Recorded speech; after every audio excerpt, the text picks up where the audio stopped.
Paris is known for its iconic landmarks, a favorite for photographers, including Peter Turnley. For decades, the photojournalist documented some of the world's major conflicts, but the beauty of Paris has offered him refuge. This year, he published a collection of 50 years of photographs in a book entitled Paris, je t'aime.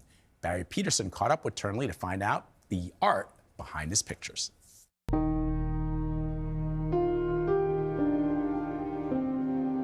Where there was war, where there were refugees,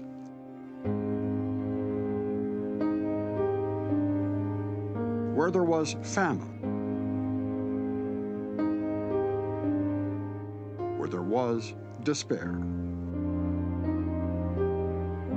Photographer Peter Turnley was there to show it to us. And then he comes home to Paris to heal. You say that you come back to Paris and have for these last 50 years to heal from many of the other assignments you've been on. What does Paris give you that is healing? On one end, you have life at its worst with war, conflict, oppression, poverty, inequality, racism, ignorance. On the other end of the spectrum, you have life at its very best with family, love, affection, tenderness, and then everything in between, which is most people's daily life. I've lived here because the city offers me, on a human and spiritual level, constant inspiration. Inspiration for a new book, Paris, je t'aime. Paris, I love you.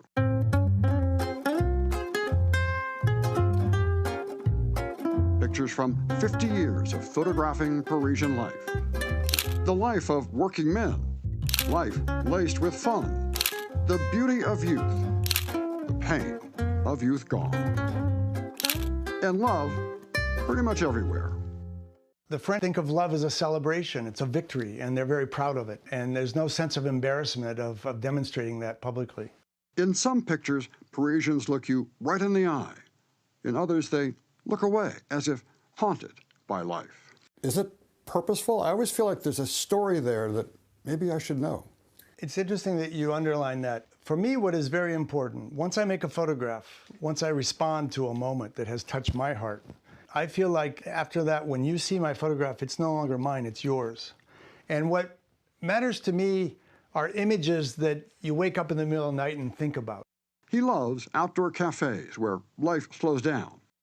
Americans who eat and run miss the point. Cafes are for hours of socializing, watching the beginning of love or the end, celebration or contemplation, the quirky and the cute.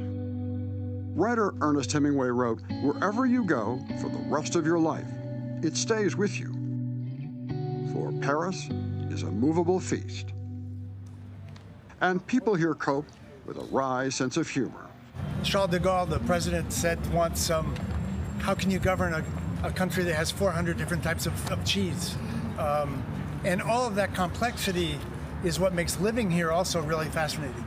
This was a funeral at a gravesite in Armenia in 1980. Aspiring photographers from around the world crowd his living room for seminar. I think the essential about photography really has little to do with cameras. Photography, when it's most interesting, is about spirit. He teaches it's not about how to make a picture, but how to capture a moment. And I got a very wonderful response. Wonderful. That was sweet. John Higgins and his son Joe learned how to approach strangers. I always try to interact with a person, so I say, may I take your picture? Or you look beautiful? Or some way to open it. He looked at the class and said, you're a photographer. And if you believe you're a photographer, they'll believe you're a photographer. Peter walks Paris almost every day with his camera to capture more moments that fuel his love for his city. I've always been most interested not in describing life in Paris, but communicating what it feels like. One often says that the Parisians complain a lot, but there's something about that that is actually somewhat beautiful, because the complaining is because they know that life can be, and they want life to be as beautiful as possible. The rule that has guided his life came from a fellow photographer, that if you walk and keep your head up and your heart open, there is a gift waiting for you. Merci. At the corner of every street. For CBS Saturday Morning, Barry Peterson, Paris. Gosh, it takes me back, you know. What a beautiful piece from Barry Peterson. Yeah. Paris is a movable feast, as Hemingway said. You know, I lived there for almost a decade of my life. I was born here in New York City, but I kind of consider Paris my hometown because it was where I sort of came of age and I reached like full maturity in adulthood. And it is everything that Peter has described. It's a wonderful city. And yet, by the time I was ready to come back to New York, I'm done with Paris, je laisse. And Does this make you want to go back? The day I moved back to New York, I was like, I made a mistake. You know? Oh my gosh, what a beautiful piece. You guys, I cannot wait for you and Caleb to go because you probably won't want to move back. Well, I mean, the idea of just sitting in a cafe, it sounds so wonderful for hours with a lot of glasses of wine and some of those 400 cheeses. If you love cheese, France is the place to be.